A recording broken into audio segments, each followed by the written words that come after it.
All right, so we are recording.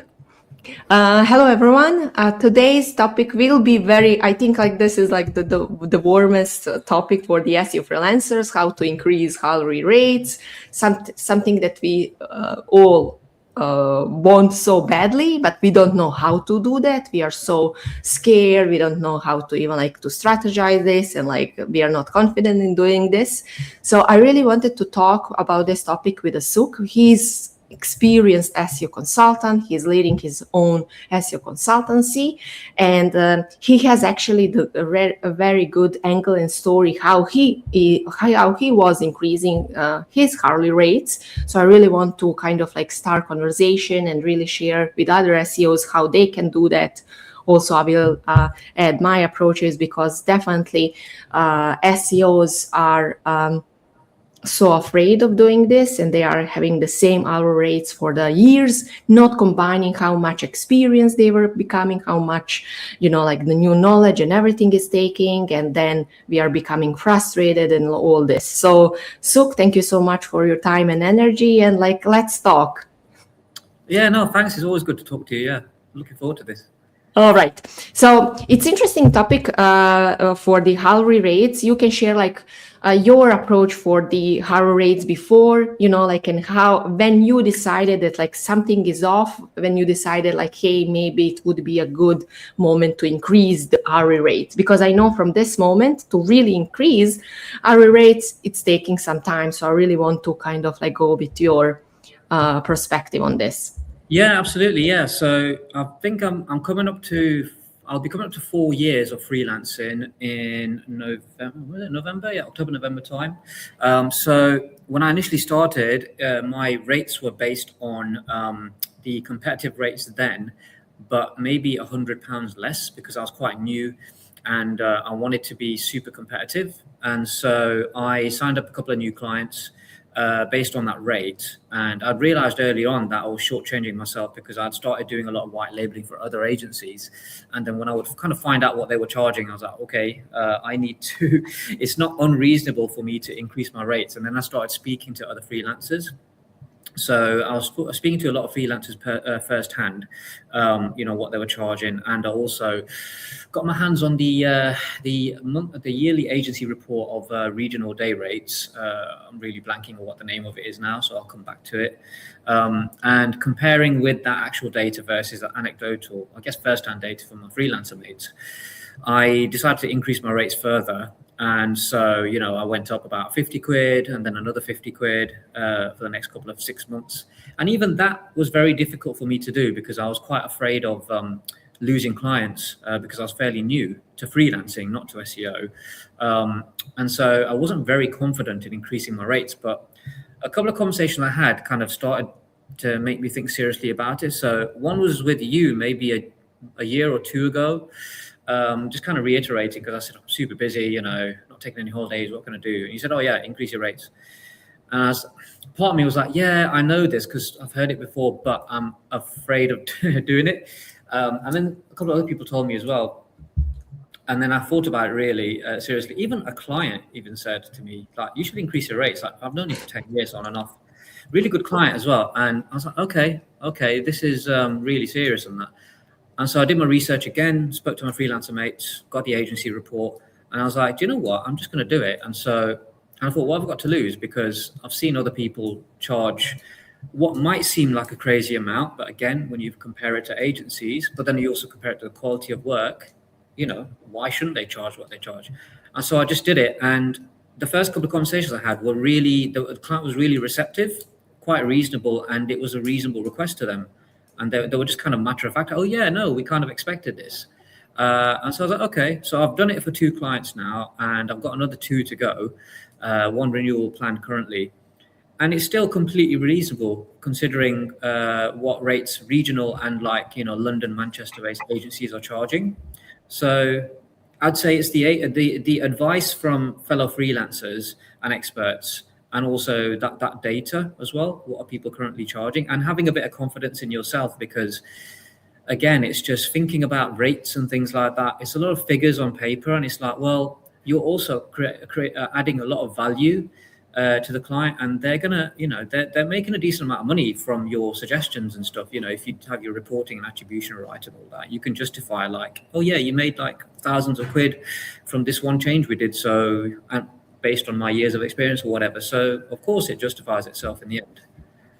And you mentioned a great point, because when we start freelancing, usually we are going with a lower rates because, like we just want to get some clients, but like we are not new in the SEO, like especially for the SEOs who are having the experience and they were moving like from the full time to some SEO clients on the side. Like we are not new in the SEO space. We are just like new in the freelancing market. So yeah, we started with the lower rates, but then like we are not even taking in consideration that like 2, 3, 4 years were passing, we didn't increase any of our rates, and now we are stuck with 10 plus clients.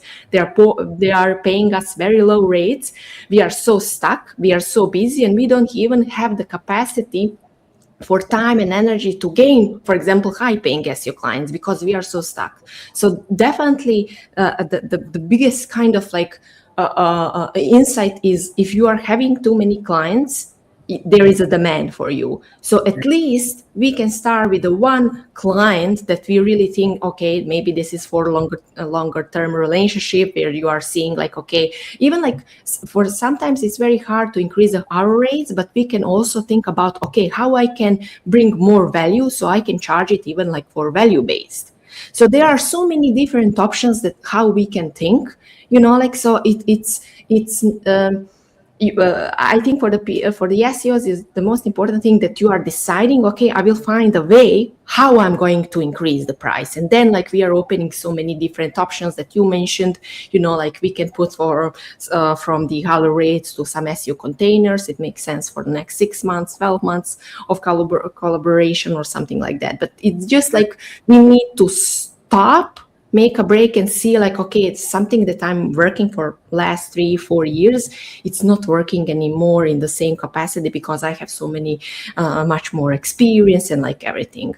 So in the moment, like SEOs are so afraid that like when we raise the prices, the clients will fire us. But like they are not thinking also like clients can say like, hey, this is too much for me, I will not agree. Like it doesn't mean that like they will fire us immediately. So how you were handling like these moments, like when you are scared to increase, but you are frustrated like how cheap you are working, and you are afraid that maybe they will fire you, like what kind of conversation you had with yourself? Yeah, if I'm being completely honest, it was a conversation with myself and with ChatGPT. So I've got a couple of GPTs that I've kind of trained just with my strategy kind of thinking. Essentially, I'm just collating a bunch of online resources to kind of think about other people's experiences with these issues and comparing my experience with them. That's essentially what I'm doing. So broaching the conversation, I had to think about, okay, so how do I approach this conversation? What should be the tone, and how confident and matter of fact should I be in it? And so I essentially settled on, sending initial emails that didn't over explain the reasons why I'm increasing rates. Just briefly said, oh, I'm just bringing them in line with the industry, and I realized I hadn't done it for a year or two with you guys. This will just mean it will change from this to this, and made the working out super convenient and planned it all on the spreadsheet and all that stuff. So I just made everything super convenient, didn't explain too much, over explain rather, and just stayed firm and confident about it. Even when I spoke to them in person, we had our catch ups, like, oh yeah, as I said on my email, yada yada, and what do you think about this? How does this align with your budgets, and let's make it work. That's essentially all I did. And I sense checked it with my ChatGPT that I'd fed it with, Reddits and conversations with other freelancers online and stuff. And then also spoke to a couple of freelancers that I regularly speak to. And they kind of agreed with my approach, and they had the same problem. So they go, oh yeah, I'm a little bit afraid as well of increasing for this certain client because they're so good, so secure and long-term. And I don't want to risk kind of losing them,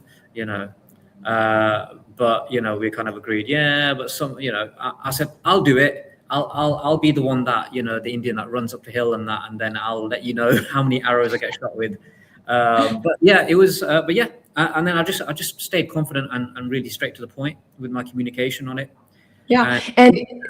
It was so good that you were speaking with someone, because usually SEOs are by themselves, like alone, like, and thinking this Yeah, is not kind of like possible. So, and even like we have like few approaches, like we don't need to do it like with a first, if we have a few clients, we can choose like, okay, one client, I will risk with a one client. We don't need to even like go with that option, okay, the best client, we can go with the worst client, for especially for the client who is like the most toxic, who is calling on WhatsApp, chatting, calling every few, like days, so many emails. Because if we are spending too much time and energy on this like one toxic client that is paying us, at least like we need to do something around that. So like, again, so many options, we can go even like with that client, and again with the one client, because that is the thing, like whenever you are sending that email to one client and you are getting the yes, like you are ready to go with another client. But I yeah,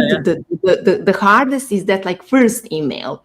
So have you been ready, for example, for the pushback if client is asking for something, like, or you did very well with a non over explaining that, like where SEOs get stuck, and then client can take some of the negotiation, like in the over explaining. It's as little as we are saying, we are showing like we are really confident, and like we are making the decision. So Yeah. have you been ready for some pushback, and how you prepared yourself for that? Yeah, my biggest preparation was for me to mentally prepare to lose the client. And so what I did was I just deleted their line on my spreadsheet and I said, oh, how much will I make without this? I was like, okay, that's good. I can live with that. And unfortunately, I'm in a position right now where I'm super busy. And so I could do with the free time as well. And so I deleted a couple of clients. I got, what if I lose two of these at the same time? And I was like, yeah, okay, fine. I'll just have to prepare for it because it's going to happen at some point. You're going to have highs and lows. And so that was my first job. And then I'm just kind of working out, my expenses and all that stuff. Can I survive without that? Cool. And then my second thing was basically just having some pre-locked loaded answers. And so just like, oh, well, I've got figures of, the latest, what agencies are charging, both locally and nationally and stuff. And this is kind of on average, what other freelancers are charging as well. So I had those answers kind of ready as well. But I didn't Mm-hmm. anticipate having to get into that, to be honest, because I was fairly confident after the first one that the others would kind of be okay with it, because honestly, my increased rate is quite reasonable. And even yesterday, one of my freelancer mates was saying they're white labeling with an agency, and the agency has charged the client for 2 weeks worth of work for an audit, but they only plan to spend 2 days on it. And it reminded me of like, oh my God, the agency mindset is so different. Like I remember being in it and I remember justifying the cost. And so I thought, of course this is fine. And these Yeah. guys, the clients are very savvy as well. Like everyone's holding cards and they know, they're not going to reveal too much of what they're expecting of us. Like they're trying to get Mm-hmm. the deal ever. And they do know what agencies are charging. And that's part of the reason why I guess they're with experienced freelancers. They're getting the best of both worlds, a cheaper rate, but from an ex-agency person. Like, so Yeah, especially for the like head of SEOs, SEO managers who have been like working in the agency, and they are very familiar with like all these prices as myself. Like we know how much kind of like agencies are charging.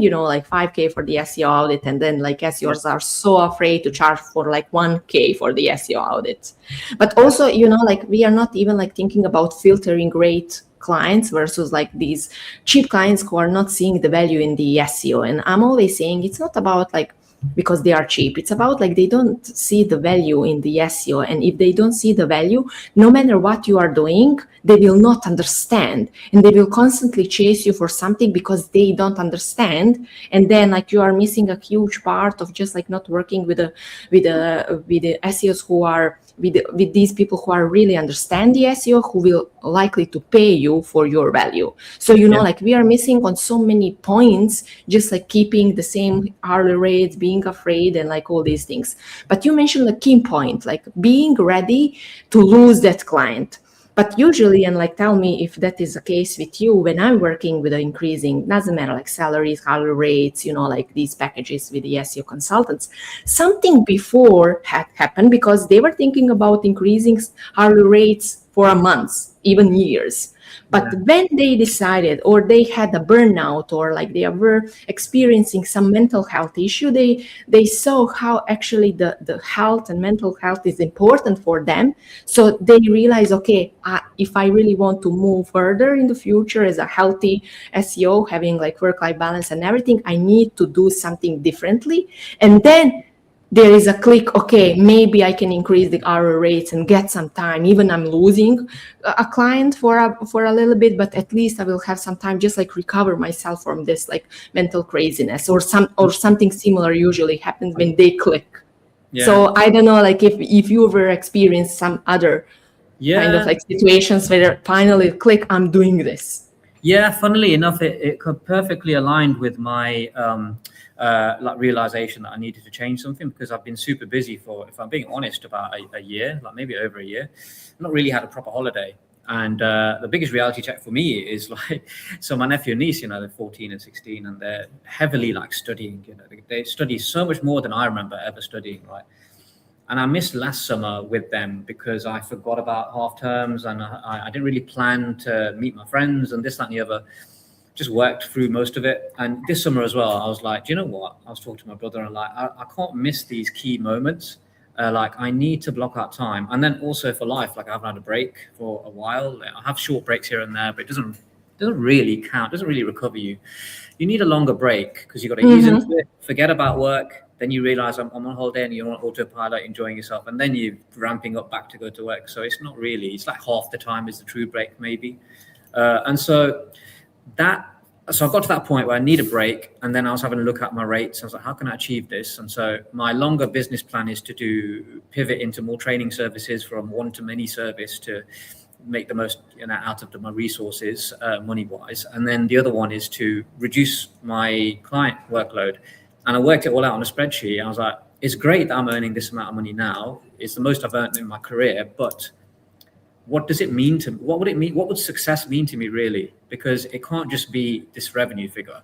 If I reduce this now by 20, 30%, would I still count myself as successful? Am I happy with earning this much? And can I save more money and whatever, make it work? And I made that work on a spreadsheet. And also, like, philosophically, I guess, had that conversation with myself. What does success mean? It isn't just money. And logically, we know this. It's not just money. It's her well-being, health, family, friends, experiences, traveling, all that kind of stuff, right? And so then I thought about that quite a bit, and I was like, okay, I need to do a lot of this other non-work stuff and that. And the only way I'm going to do it is if I reduce my workload. It's just, so I just said, first things first, increase rate, outsource more. So I've partnered with freelancers as well. So I've got some really good go-to freelancers that I will refer work to. I've had 2 really good leads in the last week, and I've had to refer them. I'm okay with it now because I'm saving the time. I don't have the time. You know where you are going. Yeah, that's true. Yeah. And then I'm giving them like chunks of work and freeing up time. And hopefully the plan is to start doing this between us.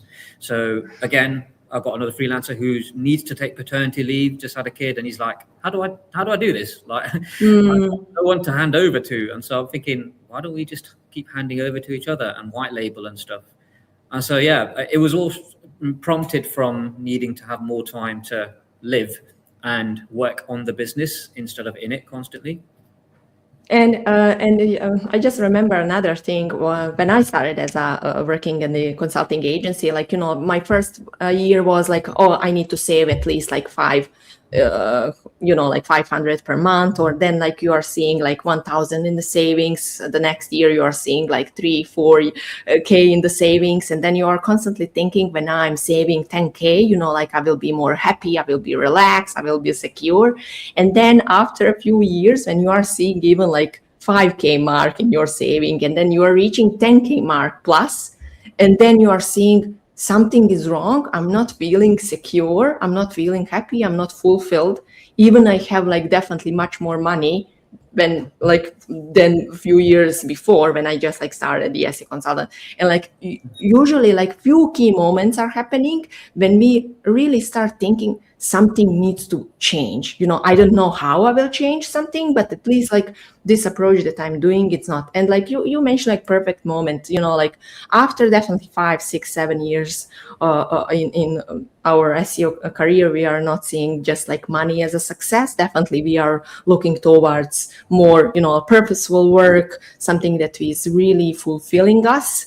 And like in the end of the day, that's why we quit our head of SEO's jobs, like these kind of like stable, because we really wanted something more from the life, chasing freedom and like these kinds of things. So usually I'm always saying, like, if you are seeing that like you are this kind of a person, like we need to do these things differently, because otherwise people who are just like working in their companies as SEOs for the next like 20 years, like like you just like do what you need to do on daily basis, but like for kind of like different path, especially for us who are in the freelancing, like we are doing things differently. But in most of the times, like we are constantly comparing our days, our approaches, our mindset, our like success towards people who we really don't want to be, because we left these full-time jobs for the reason. So I'm always encouraging people, we really need to think differently and approach things differently to achieve what we really want. Yeah, absolutely. Yeah, it's just I keep forgetting the Einstein quote, but like doing the same thing, expecting the same results. You gotta do something different. Butchered it, but you're doing something different for sure. And I got lucky in my transition to freelancing because I was in between jobs, and so I wasn't having to necessarily do a full 9 to 5 to then do freelancing on the side. And so I had the opportunity and a couple of old clients to say, "Oh, I heard you're looking for work and that you want to freelance." And those first 1 or 2 clients just kind of came from like LinkedIn and like them like gossiping, "Oh yeah, it's still available," randomly. And then from that point, I was like, "Oh, I can break even while I'm looking for another head of SEO job." And I was like, "Do I really want another head of SEO?" Because I was doing 1-2 months working on the freelancers. I was like, I really consider this. And I hadn't considered it whilst I was 9 to 5ing, because I was risk averse. And also I just didn't have the mental capacity, because those type of senior roles take a lot of headspace outside of work as well. You're always thinking about work and strategies and stuff as well, or you're anxious about, the jobs market or whatever. And so I worry about people. I do recommend all the time, like, there's another PR that I know that I worked with. She's at an agency and she's really good at what she does. I've said to her a couple of times, go freelance. She's like, "Nah, I don't know. I don't know if it's safe to do it, whatever." And I was like, "Oh my God, you could be so good as a freelancer." And I wish those people, there was a framework and there was an opportunity for them to like, obviously get that advice, and obviously watching your videos and talk to you as well is the right thing to do.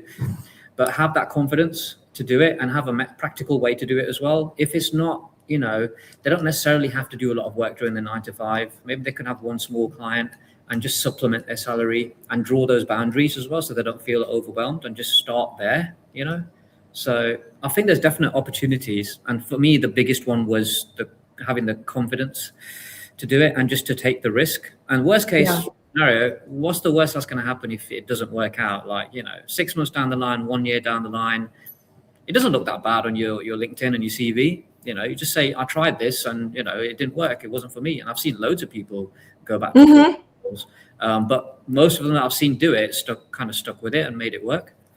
Yeah, and you mentioned the confidence. That is the most kind of like thing that the SEOs are confusing. Like they are all thinking like, "Oh, I need to first become confident to make these kinds of things." They are not realizing that like either you and me, we haven't been confident first. Like we were trying different things to, like to gain a small pieces of the confidence. We were working on ourselves to be ready for this transition. And especially for transition, like I think the safest way what SEOs can do is to find a good paying client on the side first while you are in the agency, in the company, because like we need to show our nervous system that it's safe to kind of like leave by having that kind of like stability on the having one high paying clients.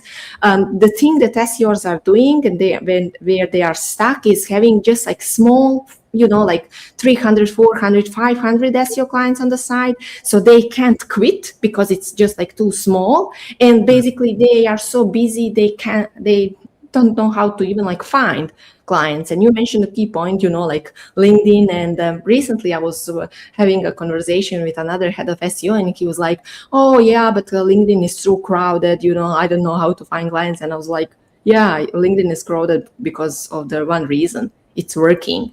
What I'm seeing, most of the SEOs are just like posting the things that are not leading to finding high paying SEO clients. Like these people are just like pretending that they are, like SEO mentors, influencers, and like these kinds of things. But always think, if something is working, of course it will be crowded. Like we are not looking for some unicorns to find new clients. Like we know, like where these, even like agencies clients, like business owners are on LinkedIn. So, like of course that we are going to be there.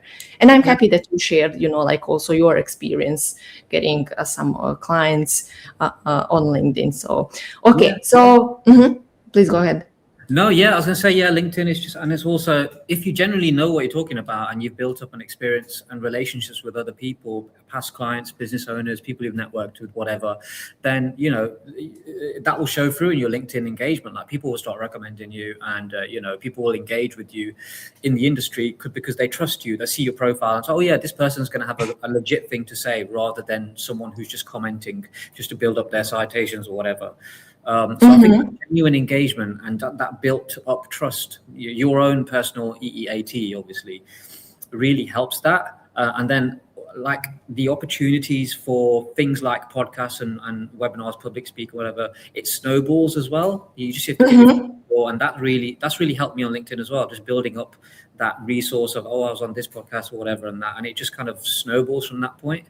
So that's really lead gen too. Yeah, that's how we met as well, like, and that is the thing. When you are branding your expertise, it will trigger so many different opportunities for you, like it's not just like getting clients and networking, some partners, like speaking engagements, so many different kind of like options you are basically triggering. So definitely I see like the branding, and like even that branding is a kind of like, like a word that we don't prefer, but like just like sharing our expertise, what we know, what we are doing on daily basis. So we are kind of like bringing some kind of value in the LinkedIn post or like any kind of formats. Okay, so my last question would be for the SEO, doesn't matter who is thinking about transitioning from full-time to SEO freelance, or increasing salary rates, or kind of like any next level they want to achieve for themselves. Like what would you recommend them, like how to approach things? Yeah, so I'm pretty I like to like conceive. I like to think about and visualize like where do I want to be. Like I did some training as a head of SEO like years ago about this, and the trainer said, "Oh, just put it on a whiteboard." It sounds cringe, whatever, but just put it on a whiteboard. Make a collage or something. Ideally, what do you want your life to look like? And that. So I said, "Okay, cool." So I put my the bank balance, the house, type of house, car, and all that. I don't really care about material things, but then I also like routines and things that I would like to do, clients I would like to work on, places I like to visit, those kind of things, my ideal life, right? And so I kind of visualized that. And then I had to look at where I was at the moment. I was like, can I achieve this based on what I'm doing right now? Salary wise, quality of work, quality of life, mental health, and all that kind of stuff. And like, yeah, the answer was no. And so I was like, okay, so how do I get from here to there? And then I started to look at the practical solutions. Like, okay, let me work it out on a spreadsheet. What do people get paid on average day rate? And so I worked it all out then. I did the practical work, and then I just spoke to people. And I think of all those activities, the conceptualizing thing and the speaking to people thing was really helpful. You can work things out in spreadsheets all day, but like it's an emotional decision as well, right? Or for the most part.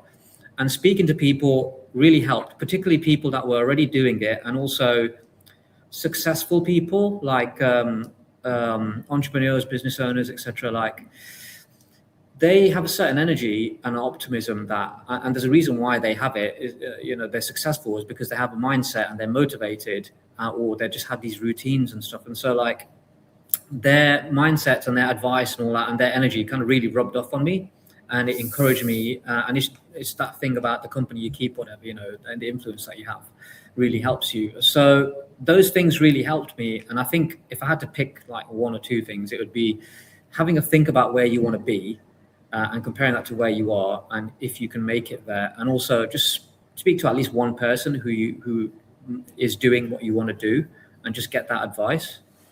Yeah, I love that because, like, and I agree with what you mentioned. Is some people are thinking about the cringe, but like we don't need to put like on the like vision board. If we love, like we can do it, but also any kind of like paper, because that is the thing. Like we need to show our brain exactly what we want and then develop the plan. It's the same as you mentioned, developing the plan, how we are going to achieve that, and like like always asking people who are already there. Where SEOs are kind of like making the biggest mistakes, they are sharing what they want with the people who didn't achieve nothing, or like nothing similar to that idea. Yeah, absolutely. Okay, so thank you so much for today's time and energy. I really would like to support people doing like the similar things that you mentioned. So like if we end of the day, if we motivated and encourage like one person to increase their hourly rates, I would be so happy with this.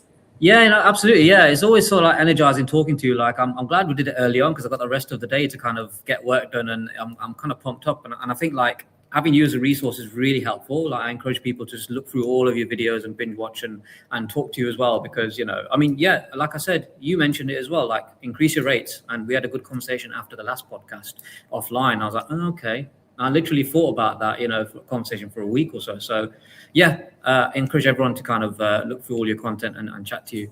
Nice. Thank you. I didn't I didn't encourage you to say this, but thank you so much. It's off the top of my head. Yeah. It's all me. It's all me. No, I'm kidding. Okay, so thanks so much, and yeah, definitely, I'm going to have you in one of the next episodes. Awesome. Look forward to it. Cheers.